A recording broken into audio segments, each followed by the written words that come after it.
Assalamualaikum warahmatullahi wabarakatuh. Waalaikumsalam warahmatullahi wabarakatuh.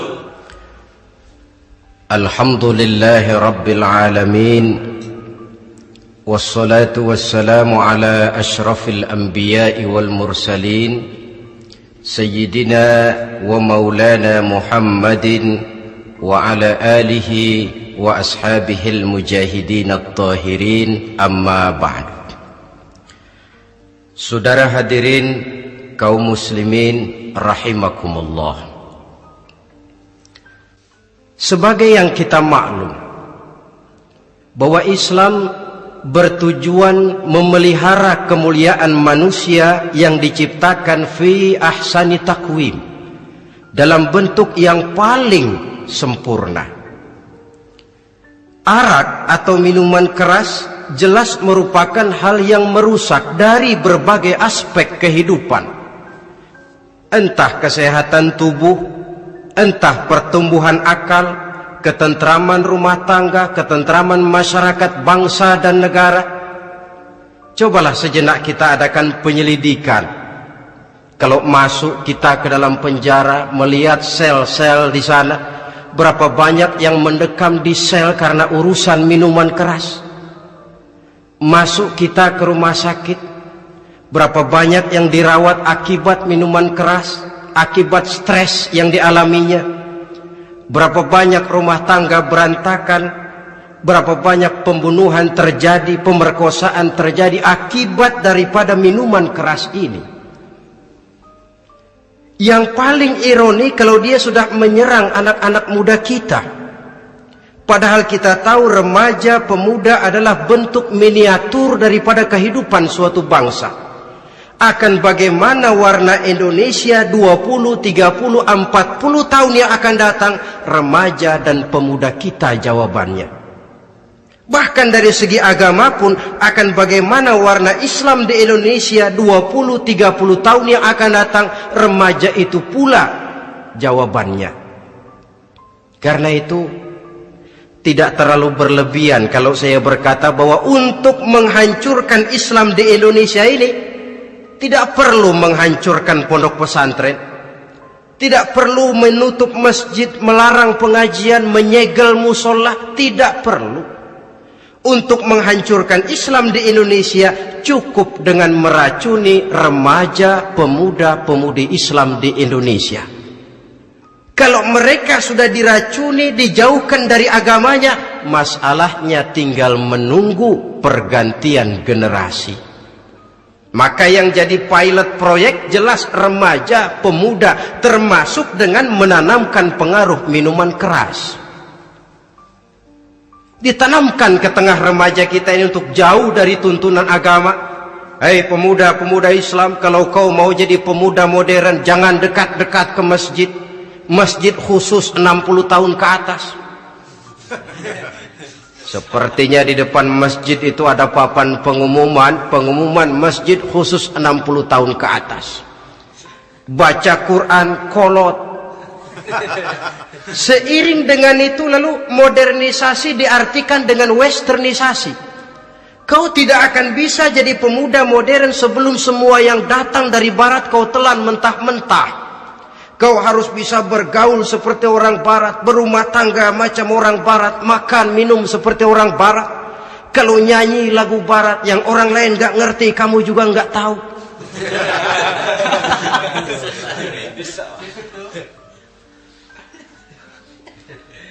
Anutlah itu free love yang pada gilirannya akan mengarah kepada free sex alias samenleven. Isaplah itu ganja, morfin, narkotik. Jikalau sudah terlena kita dengan itu, maka kehancuran suatu bangsa sesungguhnya sudah dimulai. Penyakit minuman keras ini bukan cuma penyakit zaman ini.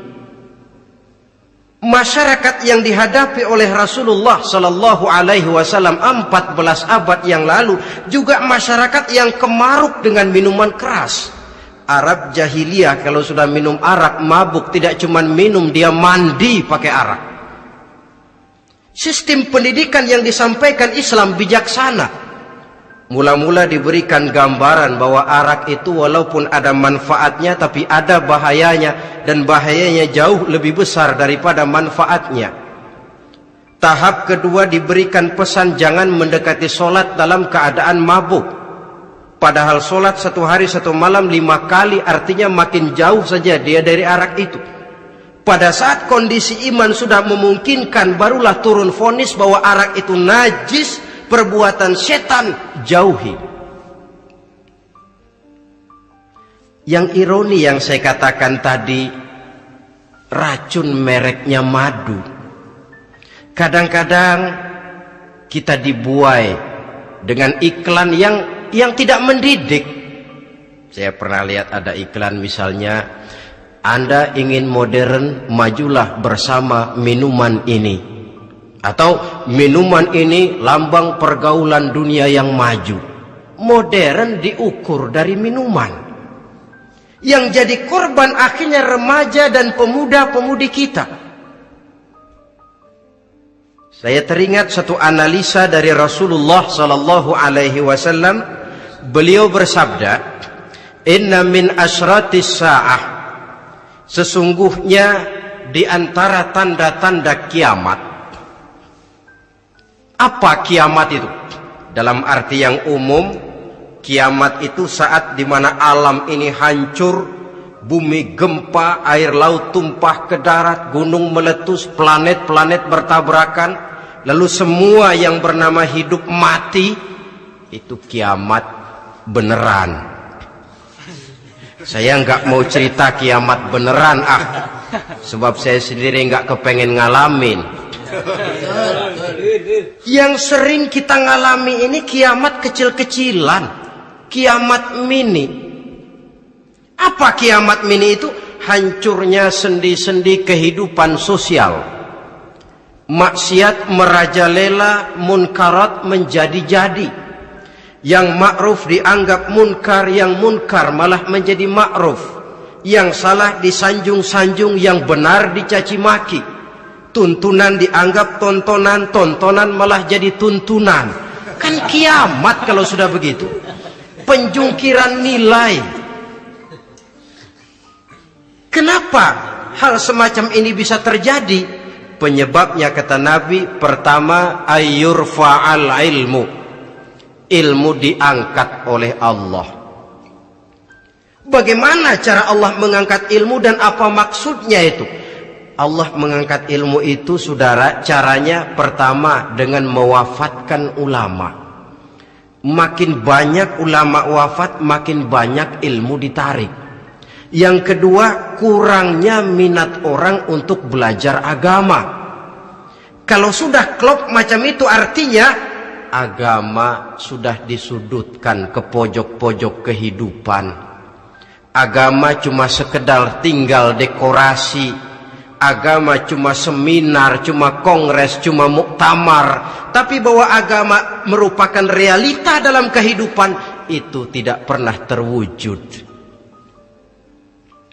Kalau ulama sudah tiada, minat orang belajar agama berkurang, maka ajaran Allah tidak lagi didengungkan orang. Dikala itu, wa yudharal jahlu, akan muncullah kebodohan. Nampak kebodohan di mana-mana. Muncul permissive society, masyarakat yang merasa boleh hidup dengan kaedah serba boleh. Tidak ada halal, tidak ada haram. Tidak ada hak, tidak ada batil, semuanya serba boleh. Kalau sudah begitu kondisi masyarakat, terjadilah apa yang dianalisa oleh Nabi. Dikala itu wayab suazina, zina dikerjakan berterang-terangan. Orang sudah tidak punya malu. Hidupnya sudah pakai prinsip punya kuping, kuping kebo. Punya muka, muka tembok. Punya kulit, kulit badak. Kalau juga dikasih tahu, malu dong kau tinggal serumah belum nikah. Malu sama siapa? Masyarakat. Allah, masyarakat cuek aja.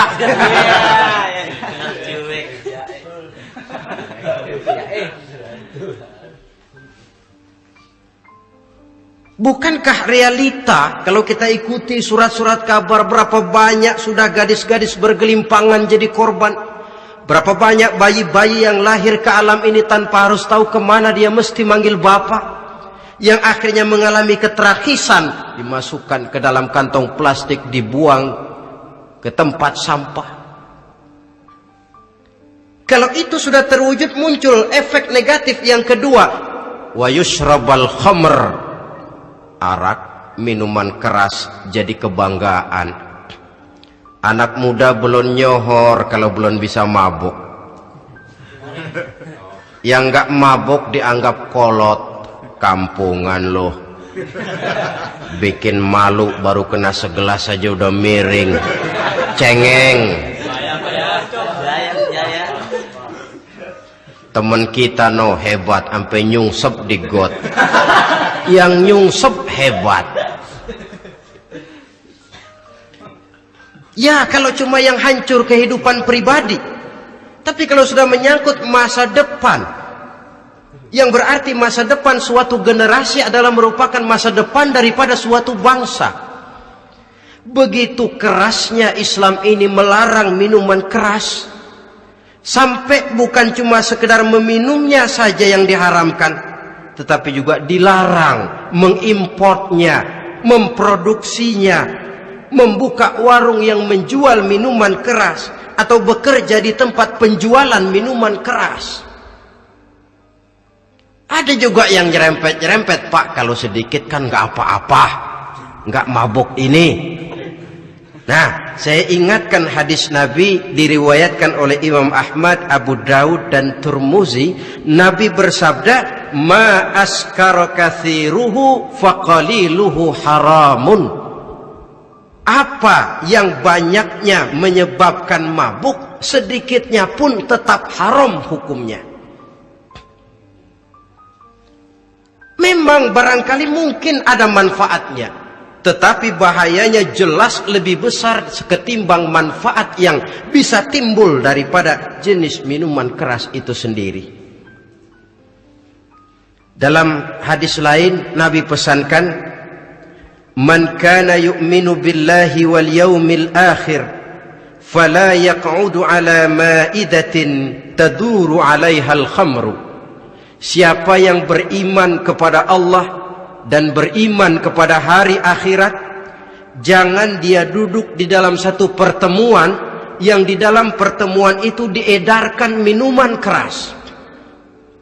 Masuk ke dalam lingkungan macam itu saja tidak diperkenankan. Kenapa? Asyariku fi syarri syarrun. Bersekutu dengan kejahatan, jahat juga hukumnya. Semalam kamu mabuk ya? Enggak, temen, saya cuma ngebeliin aja kok. Apalagi ngebeliin.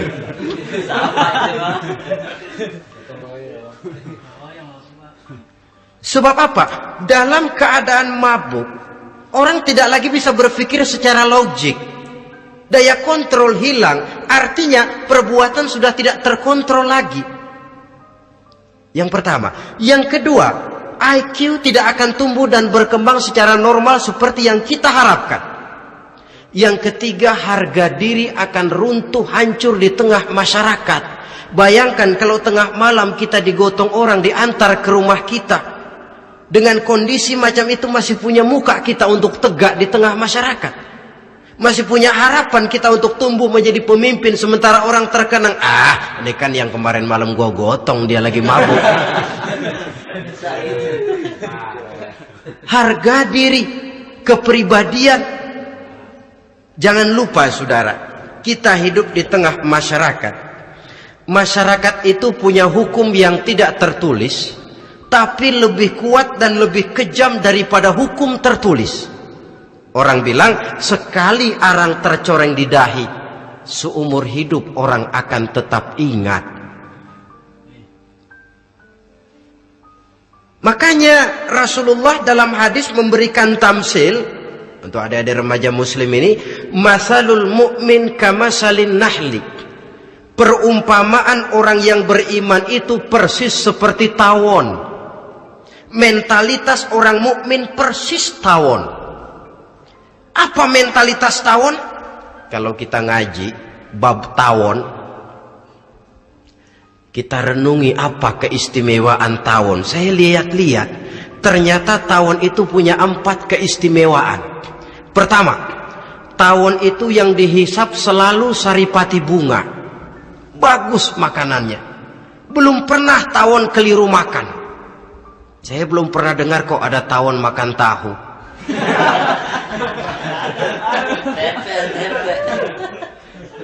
Yang dimakan selalu saripati bunga. Artinya apa? Orang mukmin perutnya itu perut selektif. Yang dimakan yang baik-baik, yang diminum yang baik-baik. Yang baik menurut agama itu adalah yang halal, thayyibat. Perutnya selektif, bukan perut asbab. Kalau asbab puntung apa saja masuk ke dalamnya. Tapi mukmin perutnya ini selektif. Daging kambing masuk, tahu masuk, kangkung masuk, kodok minggir, air kelapa minum, kopi minum. Tapi kalau sudah berbau minuman keras minggir.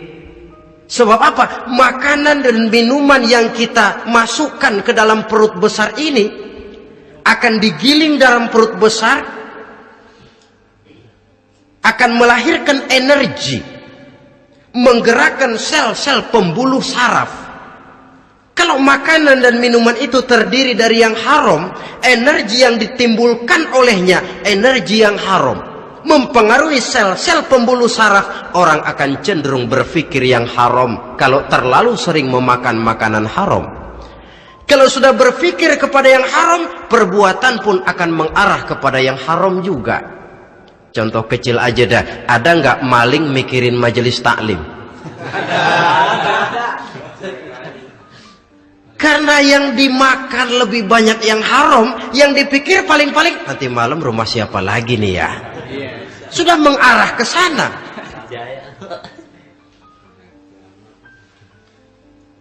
Saripati bunga yang dimakan tawon itu. Lalu tawon yang kedua saya lihat yang dikeluarkan selalu madu. Artinya apa? Orang mukmin itu kalau dia berkata, perkataannya mengenakan orang. Kalau dia berbuat, perbuatannya membawa manfaat bagi orang.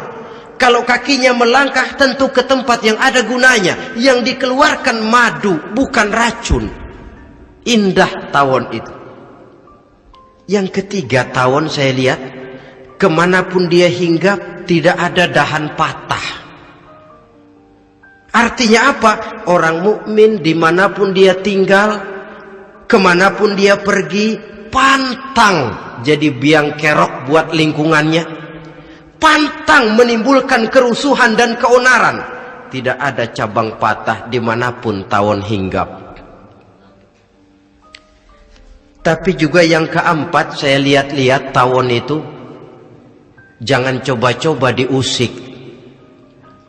Satu kali dia diusik, kemana orang lari? Nyilem masih ditungguin. Tawon.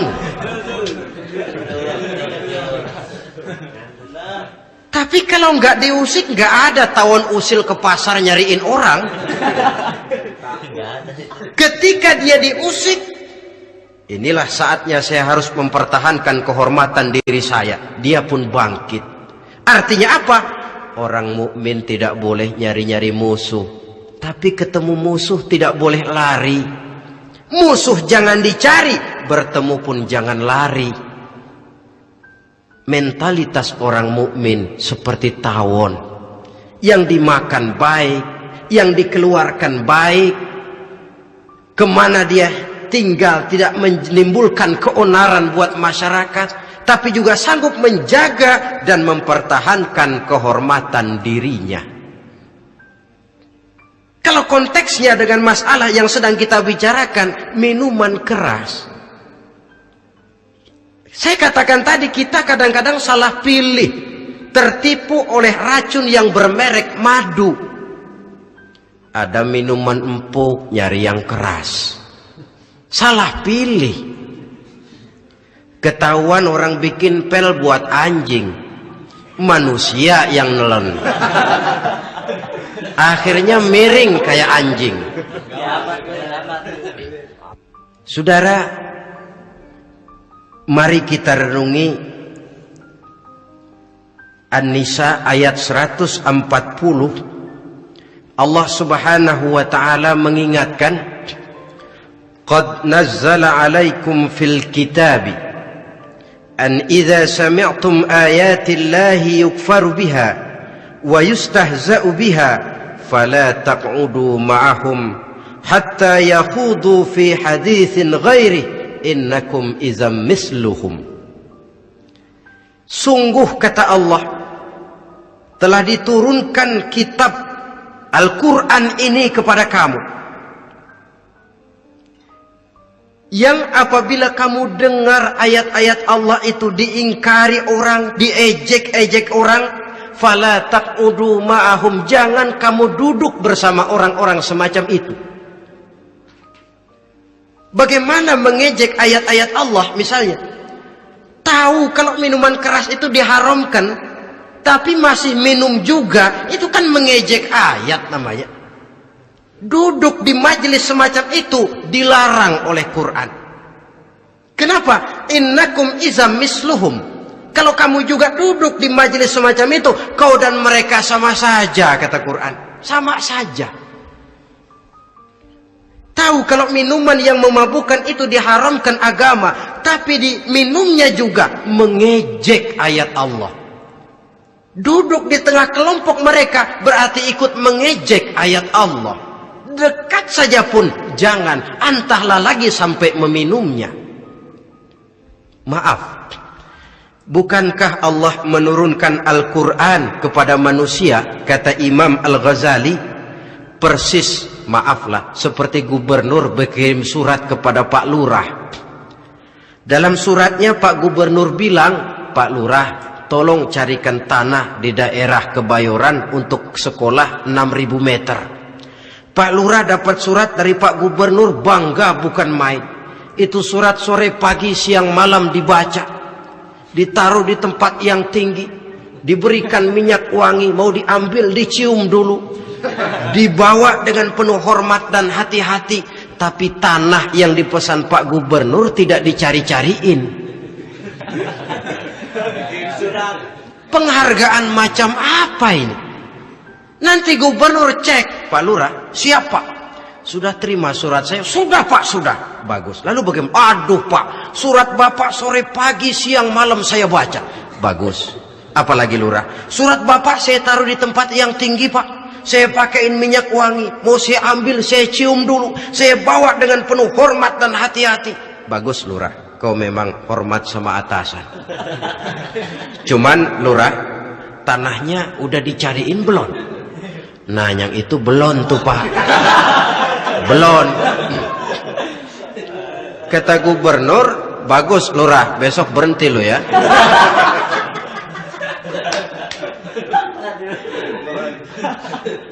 Membacanya memang penting, al-muta'abbad bitilawatihi, beribadah dari sebab membacanya. Tapi setelah kita baca, kita tahu isinya, what next? Mau apa kita dengan isinya itu? Jangan yang kita baca kita injak-injak. Itulah ironinya. Bagaimana Quran itu mau membawa keberkahan dalam hidup ini, kalau yang kita baca sering kita injak-injak. Dalam kehidupan kita baca ayat, wa ahallallahul bai'a wa harramar riba. Allah halalkan jual beli, Allah haramkan riba, tapi renten ditelan terus.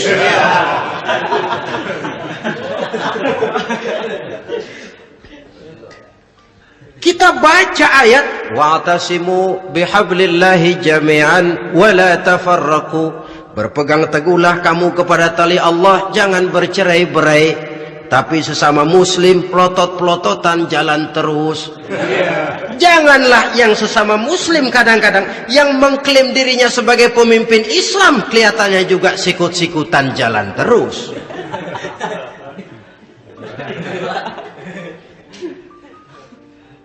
Sehingga tidak heran kalau orang bilang di bawah ngamalin ayat kursi sudah sampai di atas ayat hilang, tinggal kursi saja yang diamalin. Ironi dan menyedihkan. Perjalanan panjang memang saatnya kita menunggal dengan Al-Quran ini. Tetapi prosesnya memang harus kita mulai dari sekarang. Perkara kapan proses ini selesai, itu bukan masalah kita. Tapi bahwa kita sudah memulai suatu proses, itulah yang diharapkan. Hadirin yang saya hormati,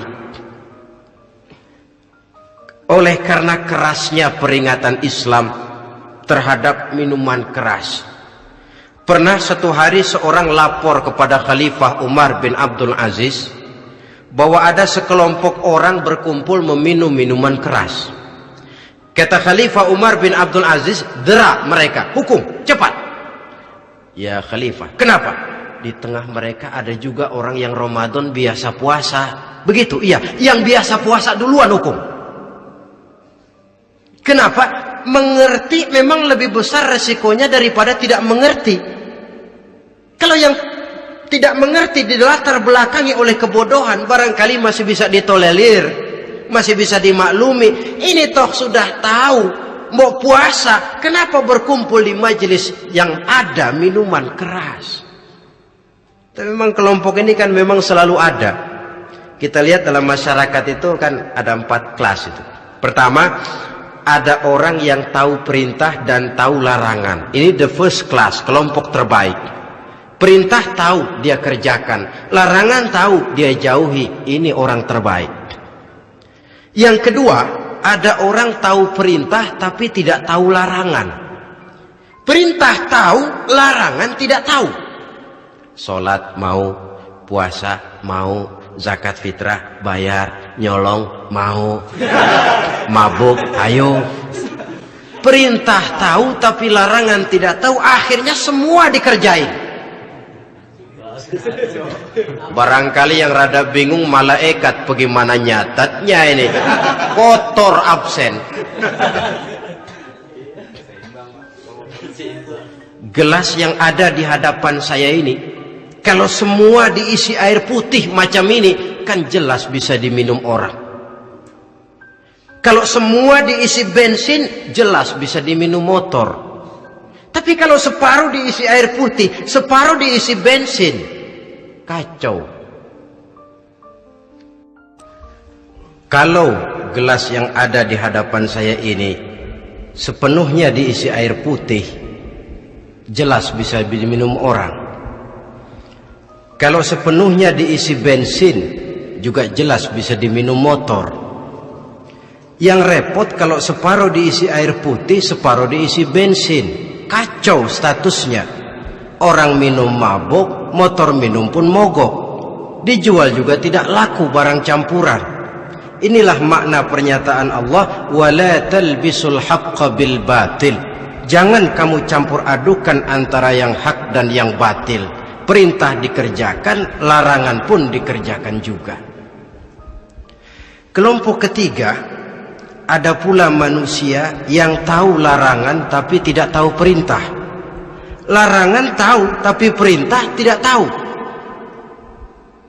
Jahat sama tetangga tidak, mencuri tidak, mabuk tidak, zina tidak, sholat tidak, puasa tidak, polos, semua serba tidak.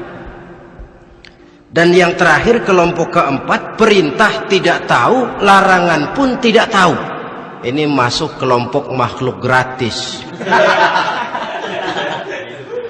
Misalnya kambing, ayam, kerbau, itu kan makhluk-makhluk yang memang perintah tidak tahu, pun larangan juga tidak tahu.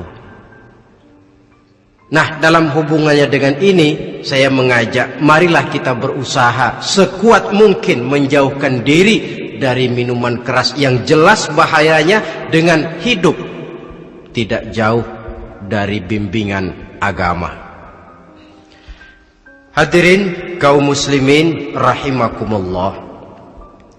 Kawan seiring dan sejalan dari minuman keras judi namanya. Saudara kembar barangkali. Yang satu sering menimbulkan yang lain, tetapi bukan tak jarang keduanya berjalan berdampingan. Posisi judi dan arak ini dalam Quran sama bahayanya. Apa sebab? Mentalitas judi adalah mentalitas sirkeless, lingkaran setan. Artinya yang menang biasanya ketagihan, yang kalah biasanya penasaran. Ini yang menyebabkan orang tidak mau berhenti. Kalau dia menang, dia ingin mencoba untuk menang dalam jumlah yang jauh lebih besar lagi. Kalau dia kalah, dia penasaran, kenapa hari ini kalah? Barangkali sial, besok malam saya tebus. Mental semacam ini memang sulit untuk berhenti. Kenapa judi diharamkan dalam Islam? Pertama, seorang muslim di dalam berusaha mencari harta, dia harus mengikuti sunnatullah. Kata kita orang muslim, hukum alam kata orang sekarang, natural of law bahasa kerennya. Berusaha menurut hukum kausal, memasuki rumah dari pintunya, menunggu suatu akibat dari sebab yang kita lakukan. Bahwa kalau begini mesti begitu. Karena kita memang terikat oleh permainan yang disebut hukum alam ini. Hidup bukan undian, jangan mengharap untung besar tanpa mau peras keringat. Satu pagi Khalifah Umar bin Khattab radhiyallahu an masuk ke masjid. Beliau lihat ada orang sedang berdoa khusyuk betul. Ditunggunya 2 menit, 3 menit, sampai 10 menit lebih belum juga selesai. Agak lama orang itu berdoa. Selesai berdoa, dihampiri orang itu oleh Sayyidina Umar. Beliau tanya, saudara, lagi apa tadi itu? Berdoa ya Khalifah. Minta kepada Allah? Tentu minta kepada Allah. Minta apa kamu? Minta rezeki. Sudah lama? Dari tadi habis sembahyang subuh. Dapat? Belum. Ya memang kata Sayyidina Umar, inna sama la tumtiru zahaban wala fiddatan. Langit itu tidak mungkin akan menghujankan emas, tidak mungkin pula menghujankan perak. Jadi orang dilarang duduk bermalas-malas menunggu keajaiban yang datang dari langit. Karena memang hidup ini bukan undian, jadi jangan mengharap untung besar tanpa mau peras keringat. Di dalam berusaha kita terikat oleh sunnatullah. Kalau begini sebab penyebabnya, akan begini akibat yang ditimbulkannya. Yang kedua, Islam menjadikan harta manusia itu sebagai benda berharga yang dilindungi. Mengambilnya dengan judi termasuk memakan harta orang lain dengan cara yang batil. Yang ketiga, judi itu sendiri dapat menimbulkan permusuhan dan pertentangan antara para pemain itu sendiri.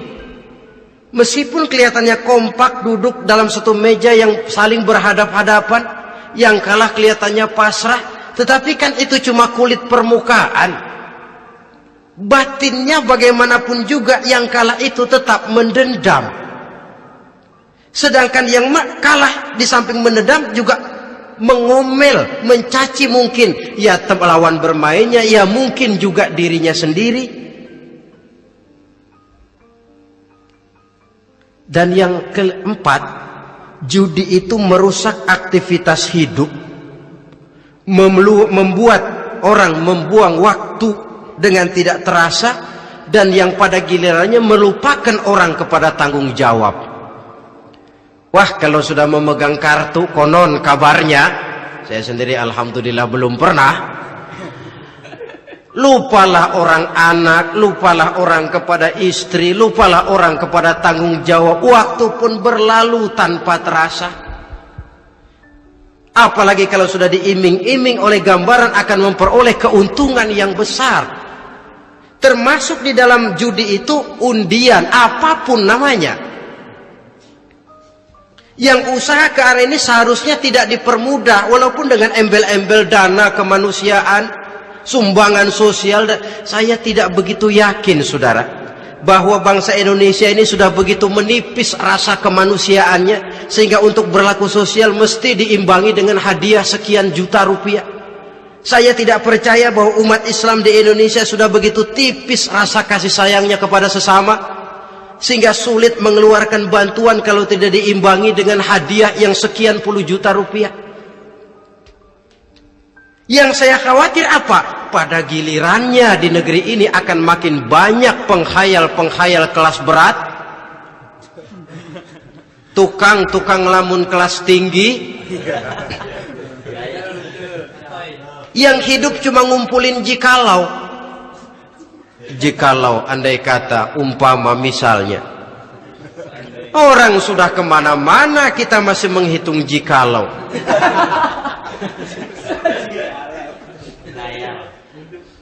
Orang boleh saja mengharap burung terbang tinggi, tapi punai di tangan jangan dulu dilepas. Artinya idealisme silahkan terbang setinggi langit, tapi kaki harus tetap berpijak di alam realita. Bahwa memang lebih baik makan singkong dalam kenyataan daripada makan roti tapi ngimpi.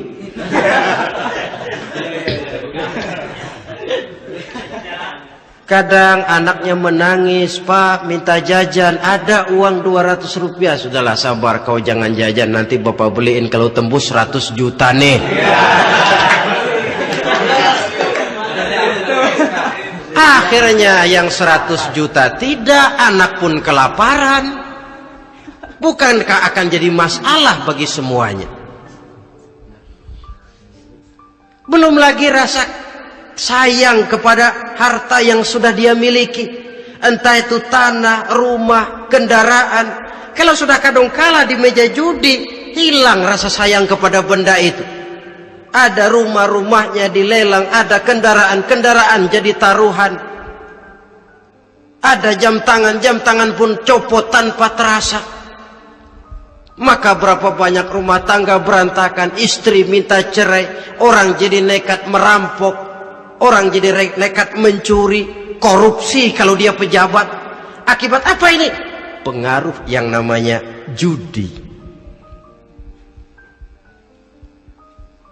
Saudara kaum muslimin, ma'asyiral muslimin rahimakumullah. Itu sebabnya di dalam surah Al-Maidah ayat 90 Allah menekankan, innamal khamru wal maisir wal ansab wal azlam rijsun min amali syaitan fajtanibuhu la'allakum tuflihun. Sesungguhnya arak, judi, berhala, mengundi nasib itu rijsun. Ya Allah, jarang benar Quran menggunakan kalimat rijsun. Rijsun ini sudah merupakan puncak kekotoran. Bapak moyangnya najis, itu rijsun. Rijsun, kotor. Sudah kotor ditambah pula min amali syaitan, pekerjaan setan. Fajtanibuhu, jauhi. Jangan sampai main, dekat saja tidak boleh, jauhi. La'allakum tuflihun, jikalau kamu mau menjadi orang-orang yang beruntung. Sejarah tidak pernah mencatat ada orang jadi miliuner karena judi.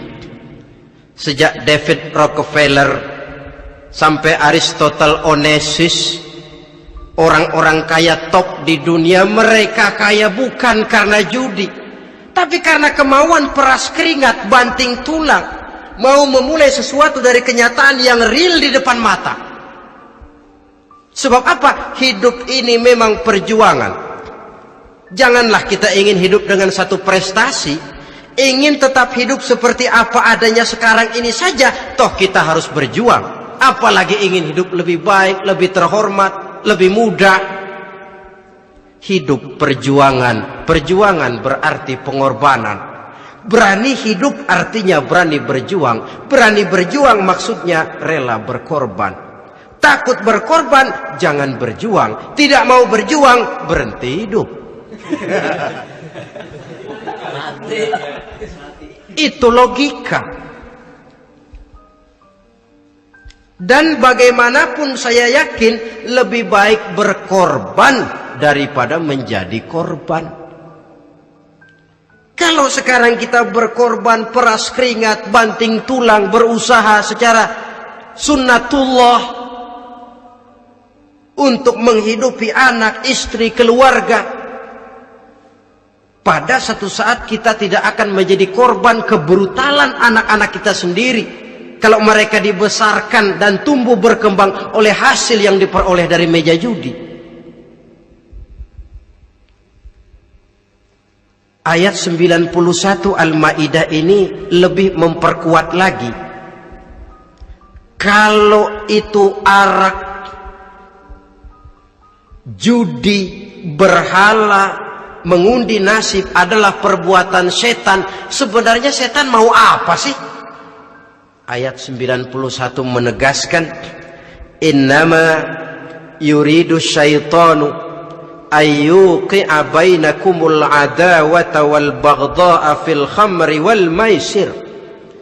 Yang dimaui setan itu tidak lain supaya dengan arak dan dengan judi timbul rasa permusuhan, sikap memusuhi, saling marah di antara kamu.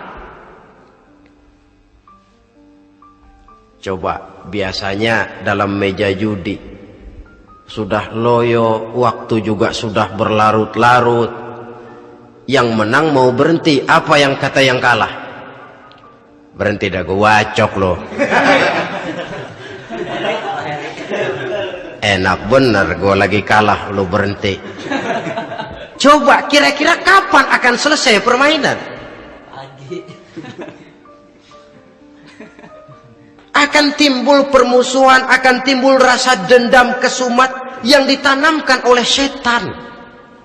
Karena memang baik arak, baik judi, baik berhala, baik mengundi nasib, itu semua permainan-permainan setan yang diberikan kepada kita untuk kita ikut andil bermain di dalamnya. Tatkala kita ikut terkena jerat setan, tertawalah mereka. Kenapa? Oh, makin banyak teman saya di neraka.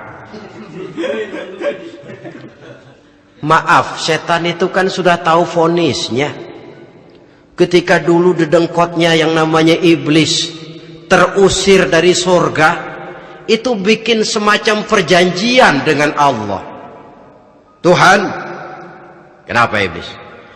Gara-gara Adam saya terusir dari surga. Maka sejak saat ini Adam dan seluruh keturunannya adalah musuh bebuyutan saya. Saya akan gelincirkan mereka dari jalan. Silahkan iblis, goda mereka, tapi kau tidak akan mungkin bisa menggoda mereka kalau hamba-hambaku itu menjadi hamba yang ikhlas. Hanya hambaku yang ikhlas yang tidak mungkin kamu goda, yang lain barangkali bisa. Sejak saat itulah iblis memproklamirkan permusuhan, dan dia sudah tahu betul vonisnya neraka. Tugas dia sekarang bagaimana mengumpulkan teman sebanyak-banyaknya ke dalam neraka. Hamba Allah saja yang tidak tergelincir kepada minuman keras dan judi. Hamba Allah yang ikhlas itu bagaimana? Yang ikhlas menjadi hamba Allah dalam arti kata dan perbuatannya memang mencerminkan bahwa dia hamba Allah. Maaf, di zaman sekarang ini kan banyak orang cuma berkata saya hamba Allah mulutnya, tapi perbuatannya membuktikan dia hamba setan, hamba dunia, hamba harta, budak jabatan, budak nafsu. Tidak sesuai antara ucapan dan perbuatan. Sebab itu kata-kata hamba Allah kalau keluar dari mulut manusia itu murah, soalnya ngaku siapapun bisa, tapi diakui atau tidak, ini yang kita belum tahu. Ada juga orang berdalih, saya akan masang kalau dapat nanti mau nyumbang masjid. Barangkali aja kalau nyumbang masjid disoriin dikit sama Tuhan.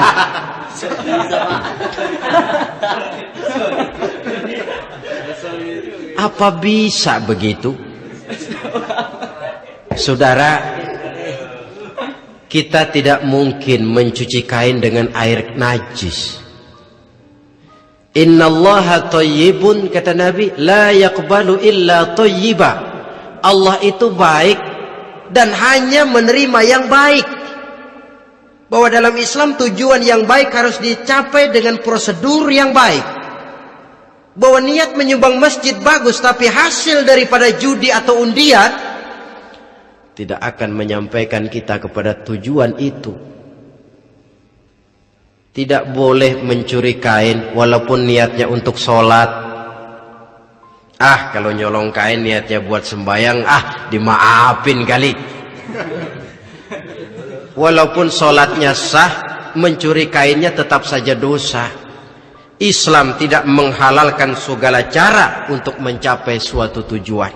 Bahwa tujuan yang baik harus dicapai dengan cara yang baik juga. Dan penyakit judi ini juga bukan penyakit baru. Sejak dulu masa jahiliyah, judi mereka, saya kira kalau Las Vegas, kota judi Amerika saja barangkali masih kalah dengan cara judi jahiliyah dulu. Mereka kalau sudah judi itu uang. Habis uang, ada punya tanah pasang taruhan. Habis tanah, ada rumahnya dipasang. Apalagi yang ada? Ternak unta dipertaruhkan. Harta habis, rumah ludes, kebun binasa, ada istri juga dipasangin. Judi.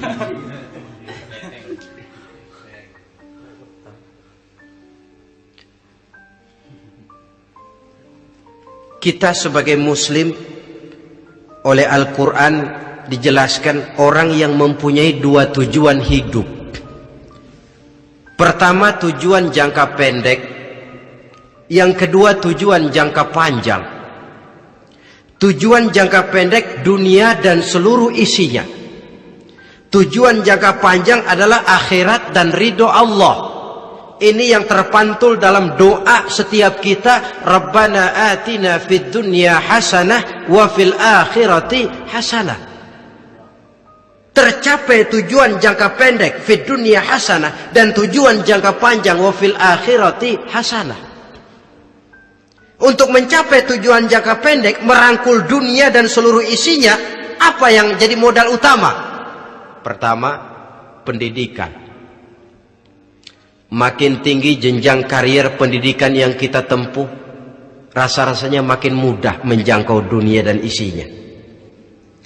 Yang kedua, pengalaman. Tenaga expert masih tetap diperlukan. Makin banyak pengalaman, makin mudah menjangkau dunia. Yang ketiga, dan ini ada tapi tidak bisa dijadikan pegangan, faktor nasib. Faktor kebetulan. Ada, tapi tidak bisa dijadikan pegangan mutlak. Pendidikan, pengalaman, ingin menjangkau fid dunya hasanah, ini modal utama. Lalu untuk mencapai fil akhirati hasanah, prestasi ibadah. Bagaimanapun tinggi pangkat dan jabatan kita, bagaimanapun banyak gelar kita sandang, tanpa prestasi ibadah, nol besar kita dalam pandangan Allah. Itu sebabnya kita sholat. Jadi tidak beralasan kalau orang ditanya, kenapa sih kamu nggak sholat? Tetangga saya sholat melarat terus. Memang sholat itu bukan untuk mencari uang kok. Kalau ada orang yang rajin sholat, rezekinya kelihatan lancar, itu cuma sekedar persekot. Uang muka, cashnya tetap di akhirat nanti. Efeknya apa? Karena kita punya tujuan jangka panjang, mengharap ridho Allah di akhirat, cara kita mencapai tujuan jangka pendek dibatasi oleh pertanyaan, Allah ridho apa enggak? Kita cari uang, tapi pertanyaan pokok, Allah ridho enggak cara ini? Kita mengejar kedudukan, tapi Allah ridho enggak dengan cara ini? Ini yang menyebabkan kita lantas tidak lalu menghalalkan segala cara. Yang penting tujuan tercapai cara apapun halal. PKI. Kan cuma PKI yang berprinsip asal tujuan tercapai cara apapun halal. Dan kita sudah sepakat PKI dan seluruh ajarannya tidak berhak hidup di bumi Pancasila ini. Cuma jangan sekedar PKI-nya dikutuk tapi ajarannya dipakai.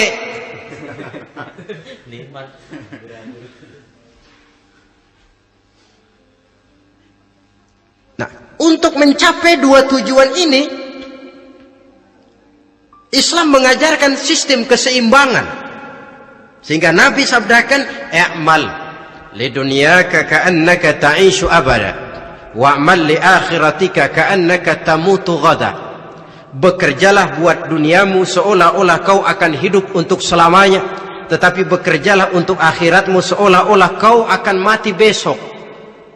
Jadi kalau kita sudah sholat menghadap Allah, usolli fardul maghrib, Allahu Akbar, ingat seolah-olah kita akan mati besok supaya timbul khusyuknya. Tapi kalau kita sudah bekerja, kuliah, bekerja, belajar di tempat tugas, ingat seolah-olah kita akan hidup selamanya supaya timbul gairah kerja. Jangan dibalik. Di kantor ingat mati, lemas terus. Ngapain kerja sungguh-sungguh bakalan mati. Lagi sholat ingat Duta Merlin, Altiron Plaza, ya kacau. Salah pasang, tidak pada tempatnya. Untuk mencapai fid dunya hasanah ini, Islam mengajarkan tempuh jalur yang mengikuti sunnatullah. Itu yang dihargai oleh agama. Terikat oleh hukum kausal bahwa kalau ini yang saya usahakan hasilnya akan begini. Perkara nanti hasil tidak seperti yang kita harapkan, baik sangkalah kita kepada Allah. Sebab kita tidak tahu rahasia apa di belakang itu. Kadang orang mengeluh, habis saya rajin sholat tapi rezeki seret, berhenti aja dah. Kita tidak tahu rahasia di belakang itu. Pernah hadirin, satu hari seorang petani, dia selesai bekerja di ladang, istirahat. Dia tidur di bawah sebuah pohon beringin. Di sebelah pohon beringin itu ada pohon labu. Dia berpikir, kalau saya lihat-lihat Tuhan nggak adil katanya. Masa pohon beringin pohonnya besar, buahnya kecil. Pohon labu pohonnya kecil, buahnya gede. Tuhan bukan arsitek ulung ini.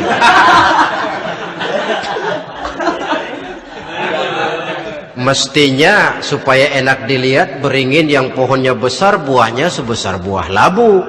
Pohon labu yang pohonnya kecil buahnya kecil saja sebesar buah beringin. Tidak adil Tuhan. Baru dia selesai berpikir Tuhan tidak adil, jatuh sebutir buah beringin tepat menimpa hidungnya. Dia terkejut. Astagfirullahalazim. Kalau begitu saya sadar katanya, Tuhan benar-benar adil. Coba kalau buah beringin segede buah labu. Waduh, kayak apa muka saya ini?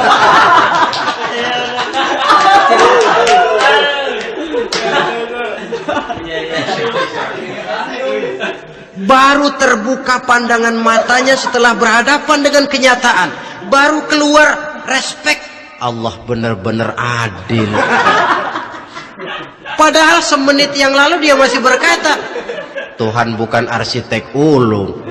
Tapi semenit kemudian setelah berhadapan dengan kenyataan yang real dia hadapi, wah, Allah benar-benar adil.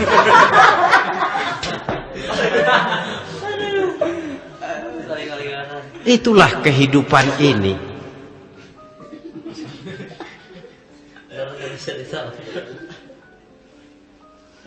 Saudara hadirin yang saya hormati, karena itu baik arak, baik judi, dua-duanya merupakan bahaya laten yang tidak hanya mengancam kehidupan agama, tetapi juga masyarakat, bangsa dan negara, apalagi kalau sudah jatuh kepada generasi penerus.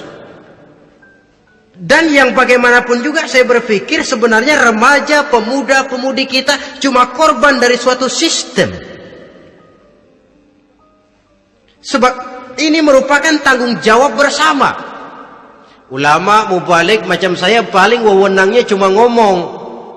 Yang punya SK untuk memberhentikan pabrik minuman keras itu kan Menteri Perindustrian. Tangan-tangan eksekutif. Sehingga kalau Nabi katakan, man ra'a minkum munkaran falyughayyir biyadihi wa illam yastati' fa bilisanih wa illam yastati' fa biqalbi. Apabila salah seorang kamu melihat suatu kemunkaran, termasuk minuman keras dan judi di dalamnya, rubah itu. Dengan cara apa? Kalau kau mampu dengan tangan, artinya power, kekuatan. Kalau dengan tangan tidak mampu, ini orang kalau gue pukul gue yang melintir nih. Umpamanya fabilisani, dengan lidah ngomong. Mas, saya senang sampean tinggal di sini, kampung kami tambah warga, tapi tolonglah jangan bawa pengaruh yang tidak baik. Kalau ternyata bicara pun tidak berani, fabiqalbi, cukup dalam hati, sekurang-kurangnya tidak ikut membenci kemungkaran dalam hati, itulah kadar iman yang paling lemah. Ini secara umum. Tapi kalau hadis ini kita mau adakan semacam, katakan description of job, bahasa kerennya, kita adakan pembagian tugas. Siapa yang harus merombak kemungkaran dengan power? Penguasa, pemerintah, sebab dia punya aparat. Siapa yang merombak kemungkaran dengan lidah? Ulama, kiai, mubalik, ngomong. Siapa yang hanya merubah kemungkaran dalam hati? Kita umumnya rakyat lemah ini, yang mau ngomong gak berani tapi hati pegel. Nah, kalau sudah ada pembagian tugas semacam itu, insya Allah masing-masing akan berjalan pada relnya, dan pada akhirnya selamatlah kita, bangsa Indonesia, umat Islam pada khususnya, dari bahaya, baik bahaya minuman keras maupun bahaya judi. Menyelamatkan bangsa, dan yang lebih lagi menyelamatkan masa depan kita. Sekianlah saudara pertemuan kita pada saat ini. Mudah-mudahan ada manfaatnya. Terima kasih atas segala perhatian. Mohon maaf atas segala kekurangan. Usikum wa nafsi bitaqwallah. Wassalamualaikum warahmatullahi wabarakatuh.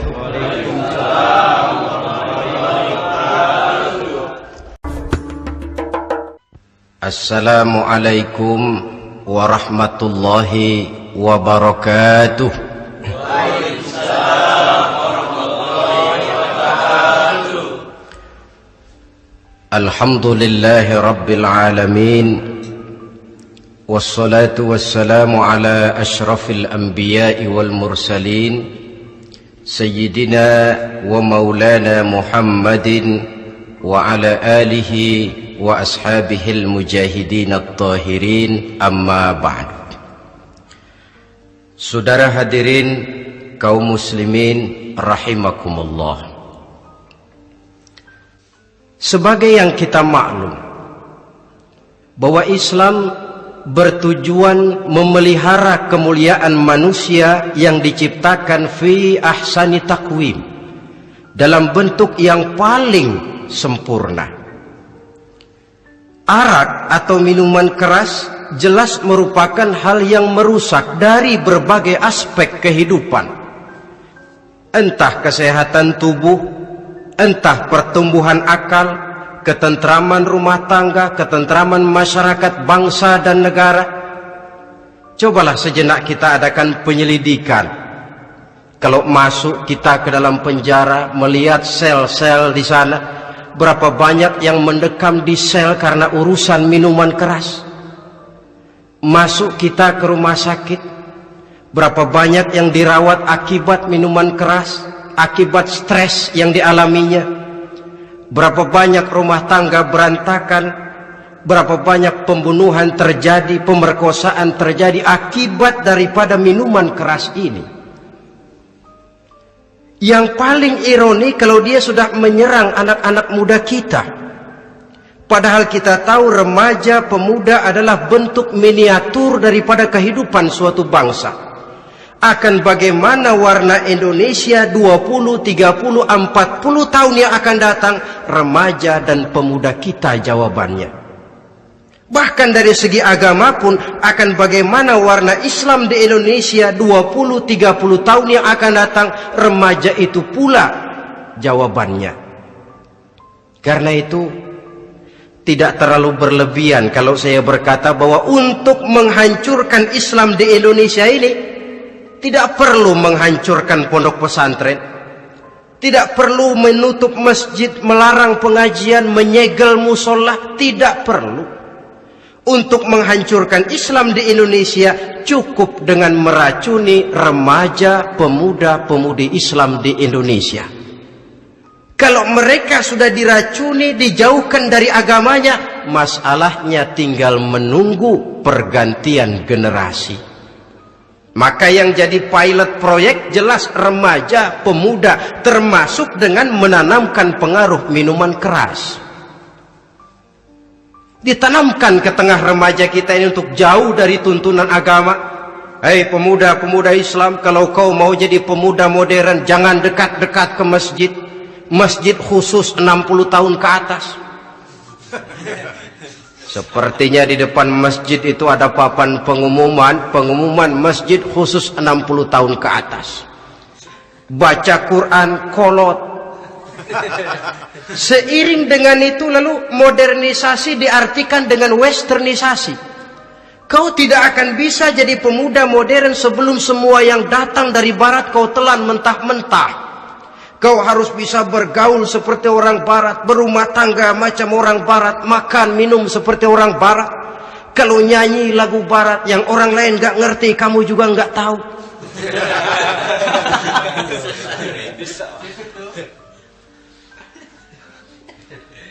Anutlah itu free love yang pada gilirannya akan mengarah kepada free sex alias sammenleven. Isaplah itu ganja, morfin, narkotik. Jikalau sudah terlena kita dengan itu, maka kehancuran suatu bangsa sesungguhnya sudah dimulai. Penyakit minuman keras ini bukan cuma penyakit zaman ini. Masyarakat yang dihadapi oleh Rasulullah Sallallahu Alaihi Wasallam 14 abad yang lalu juga masyarakat yang kemaruk dengan minuman keras. Arab jahiliyah kalau sudah minum arak mabuk, tidak cuma minum, dia mandi pakai arak. Sistem pendidikan yang disampaikan Islam bijaksana. Mula-mula diberikan gambaran bahwa arak itu walaupun ada manfaatnya tapi ada bahayanya, dan bahayanya jauh lebih besar daripada manfaatnya. Tahap kedua diberikan pesan jangan mendekati solat dalam keadaan mabuk. Padahal solat 1 hari 1 malam 5 kali, artinya makin jauh saja dia dari arak itu. Pada saat kondisi iman sudah memungkinkan, barulah turun vonis bahwa arak itu najis, perbuatan setan, jauhi. Yang ironi yang saya katakan tadi, racun mereknya madu. Kadang-kadang kita dibuai dengan iklan yang tidak mendidik. Saya pernah lihat ada iklan misalnya, Anda ingin modern, majulah bersama minuman ini. Atau minuman ini lambang pergaulan dunia yang maju. Modern diukur dari minuman. Yang jadi korban akhirnya remaja dan pemuda-pemudi kita. Saya teringat satu analisa dari Rasulullah Sallallahu Alaihi Wasallam. Beliau bersabda, Inna min asyratis sa'ah, sesungguhnya di antara tanda-tanda kiamat. Apa kiamat itu? Dalam arti yang umum, kiamat itu saat dimana alam ini hancur, bumi gempa, air laut tumpah ke darat, gunung meletus, planet-planet bertabrakan, lalu semua yang bernama hidup mati, itu kiamat beneran. Saya nggak mau cerita kiamat beneran sebab saya sendiri nggak kepengen ngalamin. Yang sering kita ngalami ini kiamat kecil-kecilan, kiamat mini. Apa kiamat mini itu?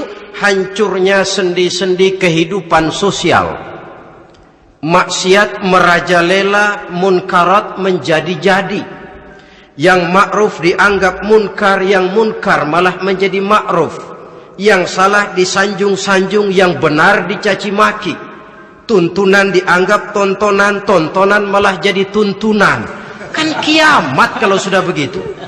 Penjungkiran nilai. Kenapa hal semacam ini bisa terjadi? Penyebabnya kata Nabi, pertama ayyurfa'al ilmu. Ilmu diangkat oleh Allah. Bagaimana cara Allah mengangkat ilmu dan apa maksudnya itu? Allah mengangkat ilmu itu, saudara, caranya pertama dengan mewafatkan ulama. Makin banyak ulama wafat, makin banyak ilmu ditarik. Yang kedua, kurangnya minat orang untuk belajar agama. Kalau sudah klop macam itu, artinya agama sudah disudutkan ke pojok-pojok kehidupan. Agama cuma sekedar tinggal dekorasi. Agama cuma seminar, cuma kongres, cuma muktamar. Tapi bahwa agama merupakan realita dalam kehidupan, itu tidak pernah terwujud. Kalau ulama sudah tiada, minat orang belajar agama berkurang, maka ajaran Allah tidak lagi didenungkan orang. Dikala itu wa yudharul jahlu, akan muncullah kebodohan. Nampak kebodohan di mana-mana. Muncul permissive society, masyarakat yang merasa boleh hidup dengan kaedah serba boleh. Tidak ada halal, tidak ada haram. Tidak ada hak, tidak ada batil, semuanya serba boleh. Kalau sudah begitu kondisi masyarakat, terjadilah apa yang dianalisa oleh Nabi. Dikala itu wayab suazina, zina dikerjakan berterang-terangan. Orang sudah tidak punya malu. Hidupnya sudah pakai prinsip punya kuping, kuping kebo. Punya muka, muka tembok. Punya kulit, kulit badak. Kalau juga dikasih tahu, malu dong kau tinggal serumah belum nikah. Malu sama siapa? Masyarakat. Allah, masyarakat cuek aja.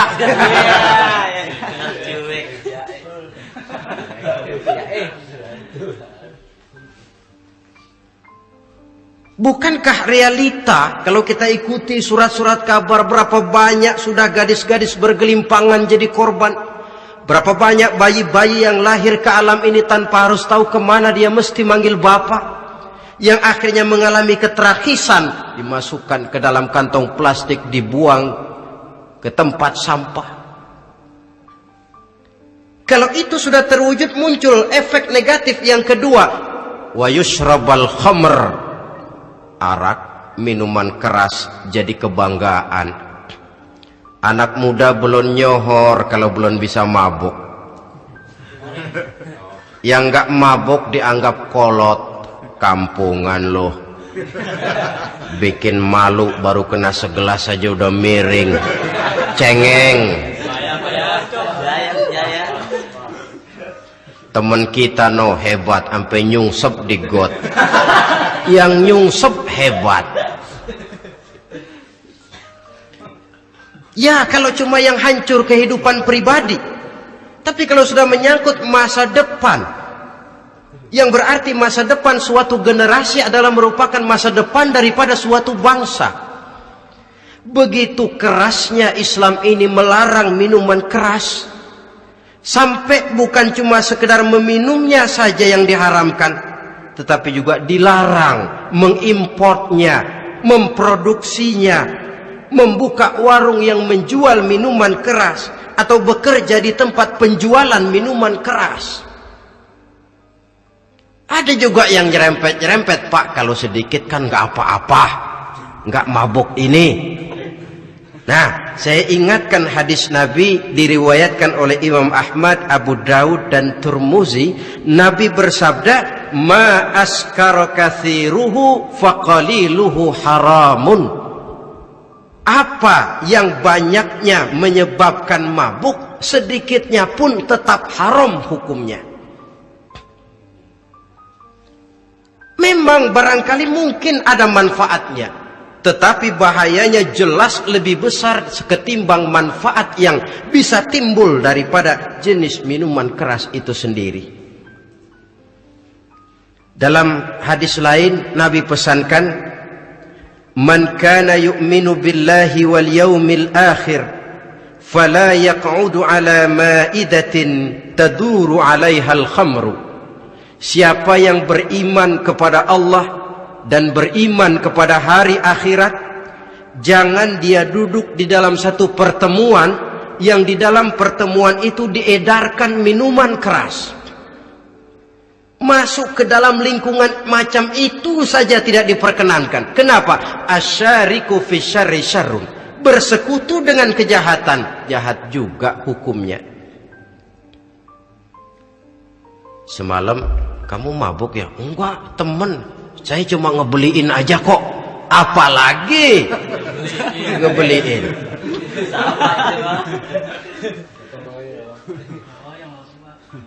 Sebab apa? Dalam keadaan mabuk, orang tidak lagi bisa berpikir secara logik. Daya kontrol hilang, artinya perbuatan sudah tidak terkontrol lagi. Yang pertama. Yang kedua, IQ tidak akan tumbuh dan berkembang secara normal seperti yang kita harapkan. Yang ketiga, harga diri akan runtuh hancur di tengah masyarakat. Bayangkan kalau tengah malam kita digotong orang, diantar ke rumah kita. Dengan kondisi macam itu masih punya muka kita untuk tegak di tengah masyarakat. Masih punya harapan kita untuk tumbuh menjadi pemimpin, sementara orang terkenang, ini kan yang kemarin malam gua gotong, dia lagi mabuk.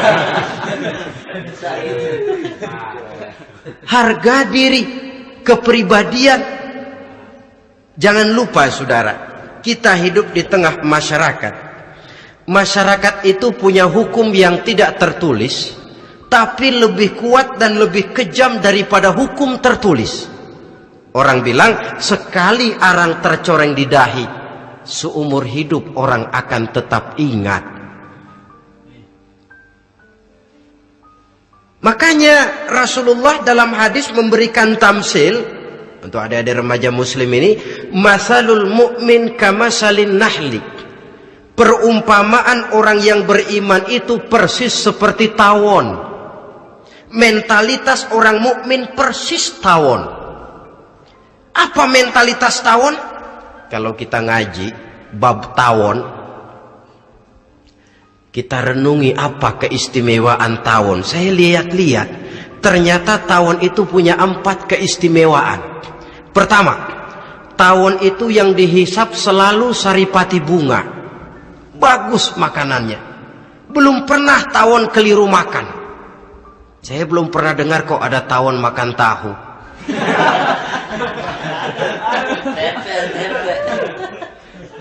Yang dimakan selalu saripati bunga. Artinya apa? Orang mukmin perutnya itu perut selektif. Yang dimakan yang baik-baik, yang diminum yang baik-baik. Yang baik menurut agama itu adalah yang halal, thayyibat. Perutnya selektif, bukan perut asbak. Kalau asbak puntung apa saja masuk ke dalamnya. Tapi mukmin perutnya ini selektif. Daging kambing masuk, tahu masuk, kangkung masuk, kodok minggir. Air kelapa minum, kopi minum. Tapi kalau sudah berbau minuman keras, minggir. Sebab apa? Makanan dan minuman yang kita masukkan ke dalam perut besar ini akan digiling dalam perut besar, akan melahirkan energi, menggerakkan sel-sel pembuluh saraf. Kalau makanan dan minuman itu terdiri dari yang haram, energi yang ditimbulkan olehnya energi yang haram, mempengaruhi sel-sel pembuluh saraf. Orang akan cenderung berpikir yang haram kalau terlalu sering memakan makanan haram. Kalau sudah berpikir kepada yang haram, perbuatan pun akan mengarah kepada yang haram juga. Contoh kecil aja dah, ada nggak maling mikirin majelis taklim? Karena yang dimakan lebih banyak yang haram, yang dipikir paling-paling nanti malam rumah siapa lagi nih ya? Sudah mengarah ke sana.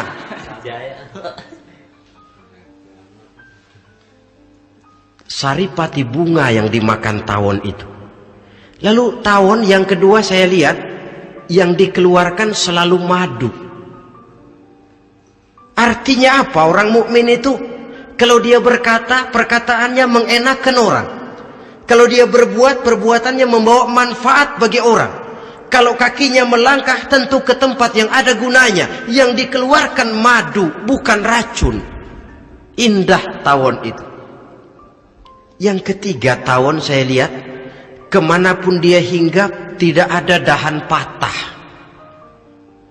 Artinya apa? Orang mukmin dimanapun dia tinggal, kemanapun dia pergi, pantang jadi biang kerok buat lingkungannya, pantang menimbulkan kerusuhan dan keonaran. Tidak ada cabang patah dimanapun tawon hinggap. Tapi juga yang keempat, saya lihat-lihat tawon itu jangan coba-coba diusik. Satu kali dia diusik, kemana orang lari? Nyilem masih ditungguin. Tawon. Tapi kalau nggak diusik, nggak ada tawon usil ke pasar nyariin orang. Ketika dia diusik, inilah saatnya saya harus mempertahankan kehormatan diri saya. Dia pun bangkit. Artinya apa?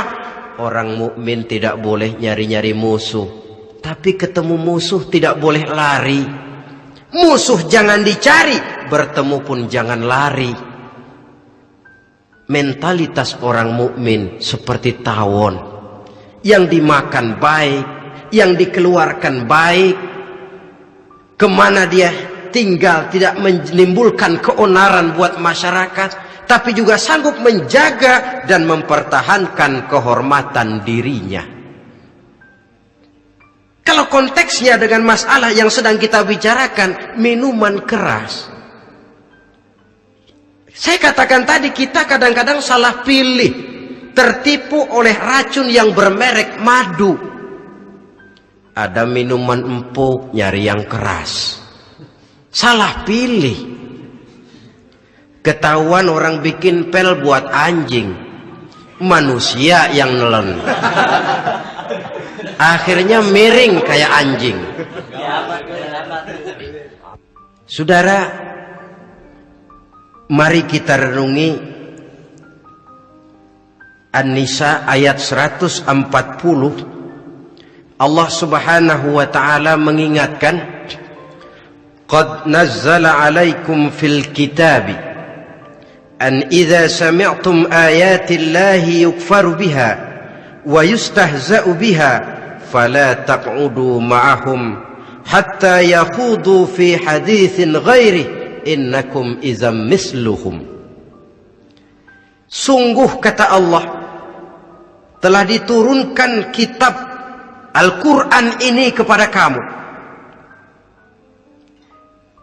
yang apabila kamu dengar ayat-ayat Allah itu diingkari orang, diejek-ejek orang, fala taq'udu ma'ahum, jangan kamu duduk bersama orang-orang semacam itu. Bagaimana mengejek ayat-ayat Allah? Misalnya, tahu kalau minuman keras itu diharamkan, tapi masih minum juga, itu kan mengejek ayat namanya. Duduk di majelis semacam itu dilarang oleh Quran. Kenapa? Innakum izam misluhum, Kalau kamu juga duduk di majelis semacam itu, kau dan mereka sama saja, kata Quran. Sama saja. Tahu kalau minuman yang memabukkan itu diharamkan agama, tapi minumnya juga mengejek ayat Allah. Duduk di tengah kelompok mereka berarti ikut mengejek ayat Allah. Dekat saja pun jangan, entahlah lagi sampai meminumnya. Maaf, bukankah Allah menurunkan Al-Quran kepada manusia, kata Imam Al-Ghazali, persis, maaflah, seperti gubernur berkirim surat kepada Pak Lurah.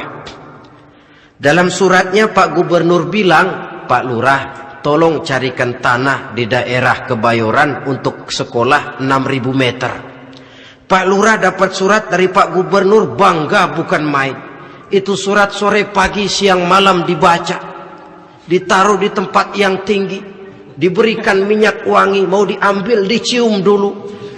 Dibawa dengan penuh hormat dan hati-hati. Tapi tanah yang dipesan Pak Gubernur tidak dicari-cariin. Penghargaan macam apa ini? Nanti gubernur cek, Pak Lurah, siapa? Sudah terima surat saya? Sudah Pak, sudah. Bagus. Lalu bagaimana? Aduh Pak, surat Bapak sore, pagi, siang, malam saya baca. Bagus. Apalagi Lurah? Surat Bapak saya taruh di tempat yang tinggi Pak. Saya pakaiin minyak wangi. Mau saya ambil, saya cium dulu. Saya bawa dengan penuh hormat dan hati-hati. Bagus Lurah, kau memang hormat sama atasan. Cuman Lurah, tanahnya udah dicariin belum? Nah yang itu belum tuh Pak. Belum. Kata gubernur, bagus Lurah, besok berhenti lo ya.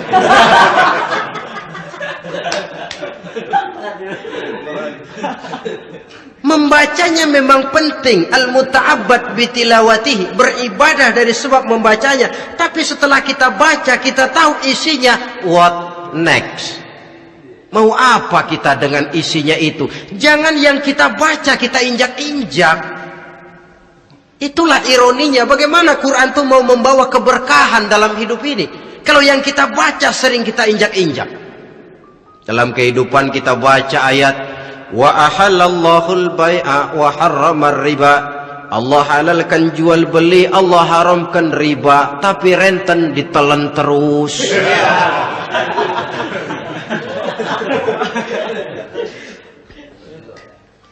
Kita baca ayat, wa'tasimu bihablillahi jami'an wa la tafarraqu. Berpegang teguhlah kamu kepada tali Allah, jangan bercerai-berai. Tapi sesama muslim pelotot-pelototan jalan terus. Janganlah yang sesama muslim kadang-kadang yang mengklaim dirinya sebagai pemimpin Islam kelihatannya juga sikut-sikutan jalan terus.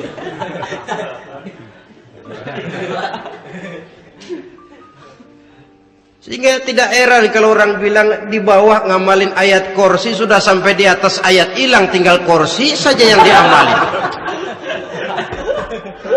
Ironi dan menyedihkan. Perjalanan panjang memang saatnya kita menunggal dengan Al-Quran ini. Tetapi prosesnya memang harus kita mulai dari sekarang. Perkara kapan proses ini selesai, itu bukan masalah kita. Tapi bahwa kita sudah memulai suatu proses, itulah yang diharapkan. Hadirin yang saya hormati, oleh karena kerasnya peringatan Islam terhadap minuman keras, pernah satu hari seorang lapor kepada Khalifah Umar bin Abdul Aziz bahwa ada sekelompok orang berkumpul meminum minuman keras. Kata Khalifah Umar bin Abdul Aziz, dera mereka, hukum, cepat. Ya Khalifah, kenapa? Di tengah mereka ada juga orang yang Ramadan biasa puasa. Begitu, iya, yang biasa puasa duluan hukum. Kenapa? Mengerti memang lebih besar resikonya daripada tidak mengerti. Kalau yang tidak mengerti dilatar belakangi oleh kebodohan, barangkali masih bisa ditolerir, masih bisa dimaklumi. Ini toh sudah tahu mau puasa, kenapa berkumpul di majelis yang ada minuman keras? Tapi memang kelompok ini kan memang selalu ada. Kita lihat dalam masyarakat itu kan ada 4 kelas itu. Pertama, ada orang yang tahu perintah dan tahu larangan. Ini the first class, kelompok terbaik. Perintah tahu, dia kerjakan. Larangan tahu, dia jauhi. Ini orang terbaik. Yang kedua, ada orang tahu perintah tapi tidak tahu larangan. Perintah tahu, larangan tidak tahu. Sholat mau, puasa mau, zakat fitrah bayar, nyolong mau, mabuk ayo. Perintah tahu tapi larangan tidak tahu, akhirnya semua dikerjain.